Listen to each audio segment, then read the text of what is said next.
Mbote na babone nyonso tu ya Adasatemo TV, soyez tous le bienvenu dans notre émission. Lelo toyeli bino télé surprise oyo SB esali papa na ye Jean-Paul Mayata, pasteur de la foi.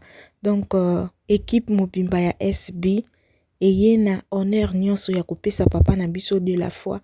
Ba joyeux anniversaire papa. Donc nzambe o apesi yo 50 ans. Abatela yo, a protéger au monati 4e génération na yo. Un papa honnête. Donc na sepelaka na pasteur de la foi. Bokoyoka mamsi ye moko ndenge azopesa papa na ye ba éloge. Bokoyoka makambo oyo ekipa SB esali pona pasteur Jean-Paul Mayata na jour y anniversaire na ye, mam selongo na équipe na ye.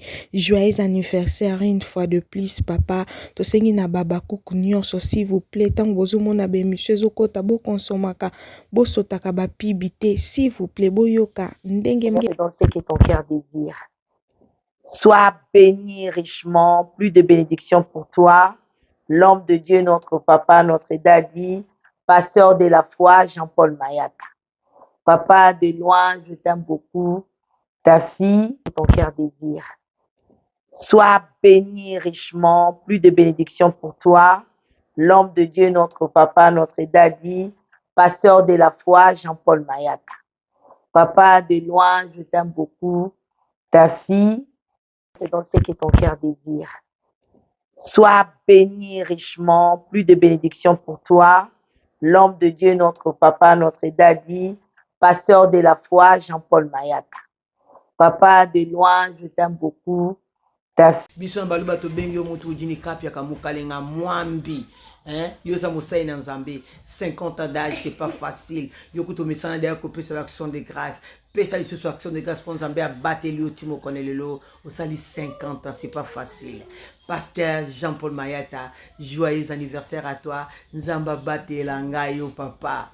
Kolo continue ko batte langayo parce que moya koloba mingi zate bomba mana sina mapipi ya yawe zalaka kayondengo zalaka umela simba nzete.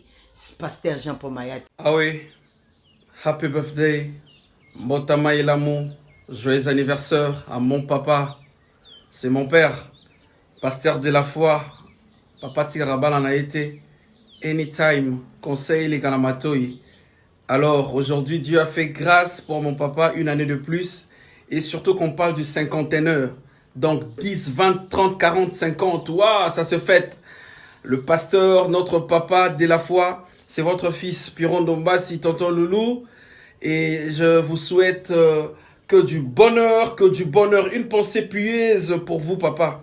Que le bon Dieu a ce souvenir nabola munioso salaka papa naba message au pesaka biso naba parole. Nous sommes reconnaissants envers ces dieux et nous disons à Dieu que Dieu bombela biso papa. Aoumela comme on dit. Happy birthday. Donc ezalaki ndenge oyo mams na équipe na ye mobimba ekanaki etinda ba video ya kosouhaiter pasteur Jean-Paul Mayata. Joyeux anniversaire papa Jean-Paul. Joyeux anniversaire biso bana ya SB baba cook tolingaka yo tosepelaka na yo osalaka mosala na yo théâtral kitoko. Oza parmi basala nzambe oyo ya bien benzistaka ya solo o babangaka nzambe na bosolo na kati ya mboka na biso Congo. Toye kopesa o ba joyeux anniversaire, longue vie à toi papa. Tosengi na baba kuku nyonso tolingi toloba boye film na biso eza na nzela. Point final nani azotala film na biso sila zengalisa muninga botaka te azokenda toujours kobetele masolo a bana sila zengalisa nani azotala makambo mama makambo azosala Flore Bango makambo Melina azosala Flore Bango lokola botaka te akomi papier na bango. En tout cas point final eza film moko kitoko makasi yango tozosenga na baba cook bozala distraite tolanda na monaki épisode 1 ekomi déjà na 87K. Donc nzamba sungati lobi ekoma déjà na 100K. Tozosenga bino SB boza kolala babakuku boza ya kolala bana SB oye boza ya kolala tolamuka tolamuka nasengi bino tosala nini tolamuka. Nalobaki combien de partages par jour? 10 partages par jour. Les abakuku tolamuka film na biso eza kaka juste ti lelo eza kaka premier épisode eza na 87k. Toza na posa tosala 100k.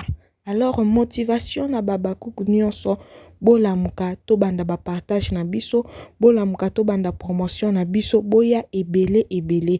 Na oyo za bakuku te me osepelaka na théâtre, osepelaka na ba conseil ya bien, yaka na SB si la bisalu officiel okozala desite na kati ya SB okokuta toujours ba exemple ya kitoko, ba film ya kitoko oyo ekosala yo ke ovanda na vie moko ya bien.